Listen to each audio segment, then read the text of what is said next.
Good Friday morning, a feel-good Friday, still with no definitive answer on Aaron Rodgers. I'm telling you, 10:03 after the show today is exactly what's going to happen. I'm sticking by that. Then we'll have the entire weekend not to talk about it, and then by Monday, nobody will want to talk about it anymore. I guarantee you, but we're hoping that it happens at some point during the show because, yes, we've been Barren. Go get Aaron, damn it. Make it happen. Finalize this thing. You had everybody locally in action yesterday and last night. Some real exciting wins for the hockey teams.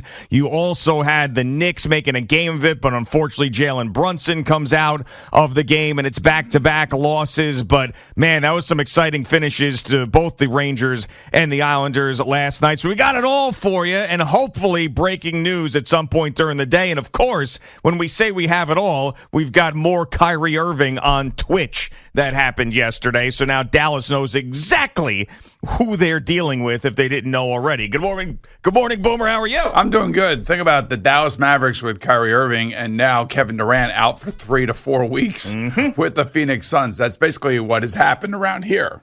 So, I mean, they're finally seeing what, we already know. So this is interesting. Kyrie pays attention. He must be paying attention to way too much social media. People must be just badgering him left and right.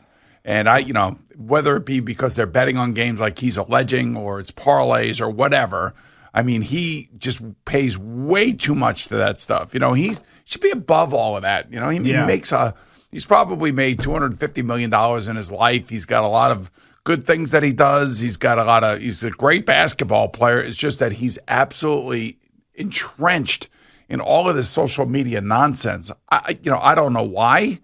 I didn't really think we were going to start with that this morning. You don't have to. I know, but I threw out a bunch of stuff for you. It just kind of hit me like, why does he even worry about any of that? I don't know why. It just doesn't make any sense. And now all of a sudden, Dallas is living it, and they're going to be thinking about, now, do we extend him? Don't we extend him? Does he want to stay here? Is he going to go somewhere else?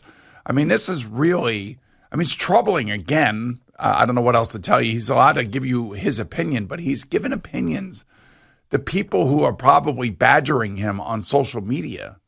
But then again, he goes out there and puts this stuff out on the internet and then is upset with the reaction, which I don't understand, where it's like, don't you understand that that's what's going to happen to you if you do this? And I don't agree with a lot of things that Kyrie says, but I don't think he's a dumb guy. I don't think that he's not intelligent. I do believe he's intelligent. So that's why it's surprising to me that he can't deduce the fact that the NBA is popular in part because people gamble on it, and he's allowed to make $200 and something million throughout his career because the league is popular. Remember yesterday we had Willie Parker on? Willie Parks, Parks. Will Parks. Yep. Willie Parker, the running back for the Steelers. But anyway, Will Parks, he likes social media just because he likes to have fun with it. Seems like that's what he's doing. That's what Kyrie should be doing. Not worrying about all this other nonsense. But, Kyrie's not here. I don't really care. But what I do care about is Jalen Brunson.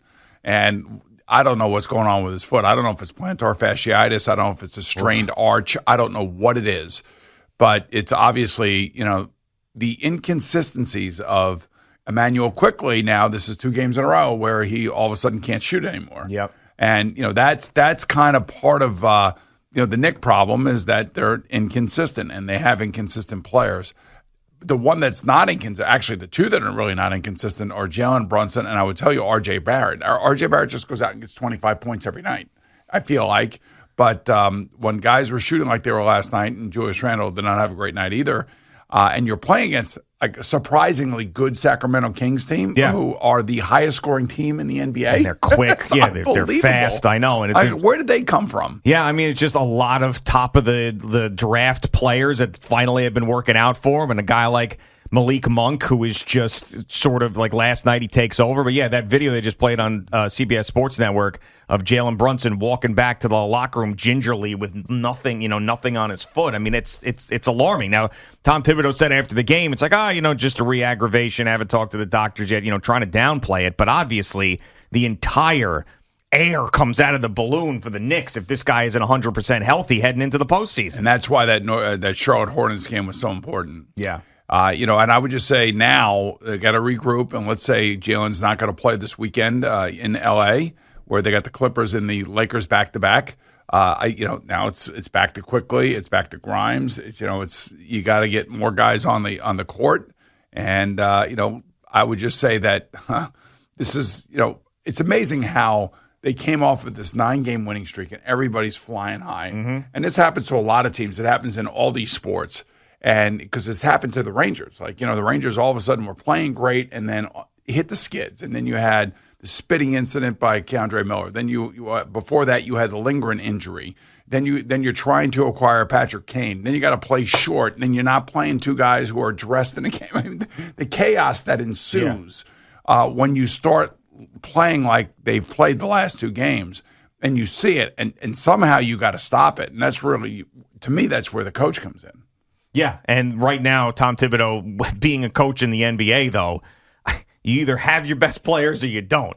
Like there are times where in hockey, pick up the slack. Baseball, pick up the slack, unless it's the quarterback in football, and sometimes they do pick up the slack, like Brock Purdy. You have someone step in. With basketball, if your best player is out, chances are you're done. And that's why this is so critical, and that's why seeing Jalen Brunson have to leave again with the foot is a big deal. So Emmanuel quickly in the one game that Jalen Brunson missed, it was like, this guy's going to get a contract. Look at him. Other teams are going to want him. And then after that, he hasn't been able to put it together. Well, so the last 2 games, his shooting has been off. That's basically what it comes down to. And I don't know how many times we have said this. What is the NBA? It's a make or miss league. That's exactly right. And, the Knicks missed their share of shots. But I do give them credit. They fought back.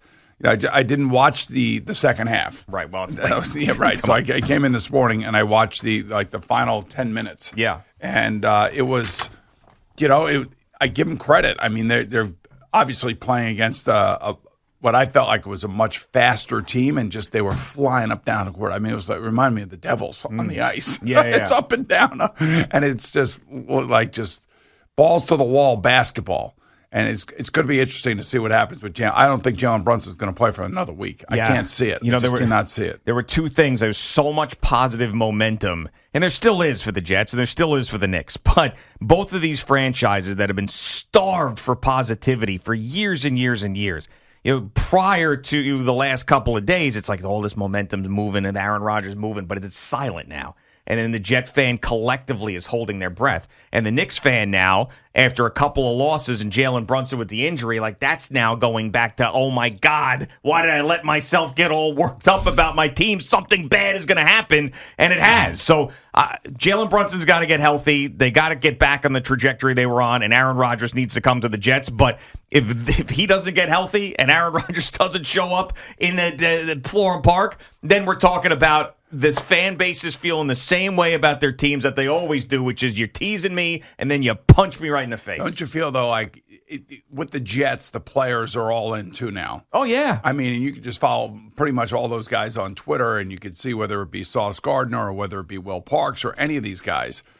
You could just feel like it's going in that direction, just from the players' perspective. Yeah, Sauce said something yesterday, too, about how it was if the deal is done, it's a package deal all over the place, which I was assuming that more players were going to come with Aaron Rodgers. That's what it sounds like, but, maybe he's listening to us.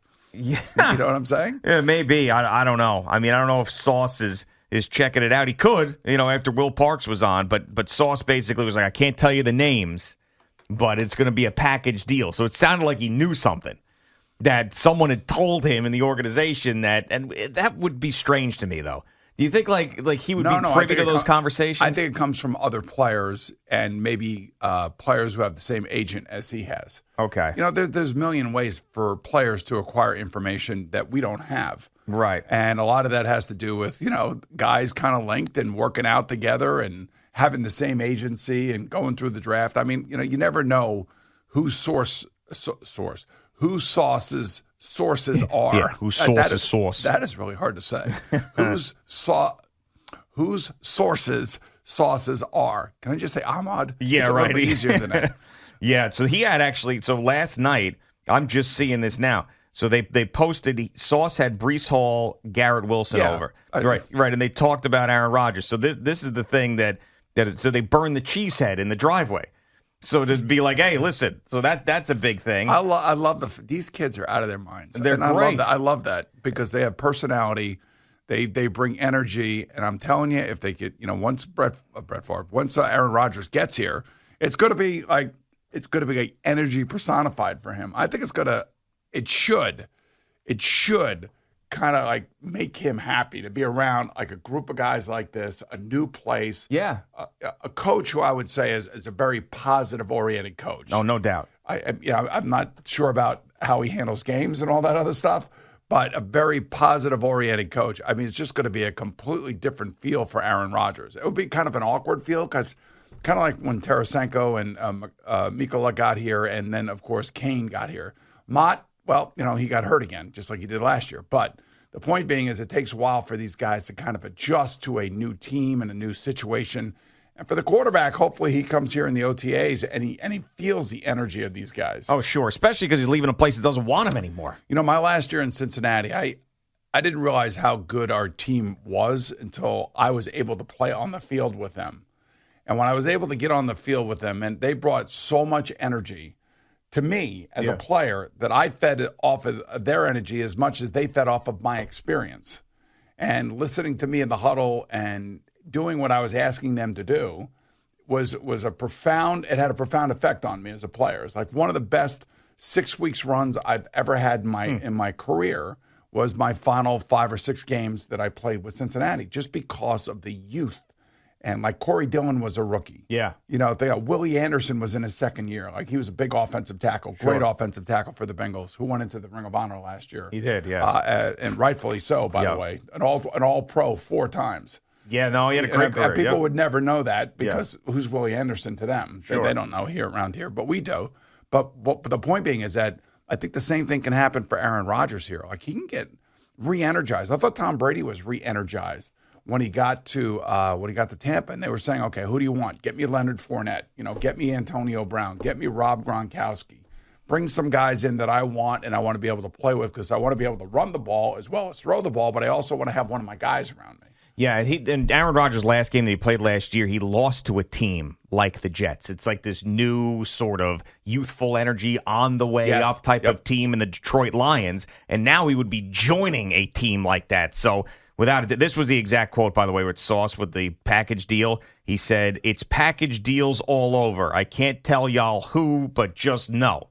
That's what was his quote. He's telling you that, other players that he's probably talking to are saying, I'm coming. I mean, it's going to be what it does happen. It's going to be crazy. There's going to be some that don't like it, a lot of people that are going to love it. There are going to be huge expectations that come along with it. Right. But like what I always tell you about pressure is a privilege. Right. And this kind of privilege for this team, if it will happen over the weekend, because it's got to happen soon, it's going to be great. I think it's going to be great for us here. I know that. I mean, for us covering these teams around here, what we want is exactly what the Jets are trying to do, what the Yankees have done for years, what the Mets are now doing, what the Rangers just did, what the Islanders did, what the Devils did. I mean, when you think about the trades and the players that these teams have brought in here, I mean, it's amazing. What the Knicks did with Josh Hart. Yeah. I mean, what the Nets did. I know that they sent away 2 mercurial superstars, but what they brought back were good players. Yeah. So it has to happen today, tomorrow, or Sunday. It has to, right? Let's hope it happens on Sunday.